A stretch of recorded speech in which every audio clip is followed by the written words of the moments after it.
FIFA the best পুরস্কারের সেরা খেলোয়াড় নির্বাচনের জন্য বাংলাদেশ থেকে অধিনায়ক সোহেল রানা, কোচ হাবিয়া কাবরেরা ও সাংবাদিক রায়হান আল মুগানি ভোট দিয়েছেন।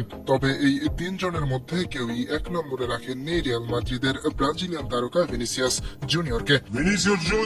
এর মধ্যে মিডিয়া প্রতিনিধি হিসেবে রায়হান আল মুগানি সেরা তিনেই রাখেননি ভিনিসিয়াসকে। আর এমন ভোট প্রদানের কারণে সামাজিক যোগাযোগ মাধ্যমে ট্রলের শিকার হচ্ছেন এই তিন ভোটার, যার মধ্যে সোহেল রানা সব থেকে বেশি আক্রমণের শিকার হচ্ছেন। গেল মাসে মালদ্বীপের বিপক্ষে বছরের শেষ ম্যাচে অধিনায়ক ছিলেন সোহেল রানা। সেই সুবাদে ফিফা দা বেস্টে ভোট দেওয়া সোহেল এক নম্বরে রেখেছেন লিওনেল মেসিকে। আর তাতেই ক্ষিপ্ত কিছু ফুটবল সমর্থক।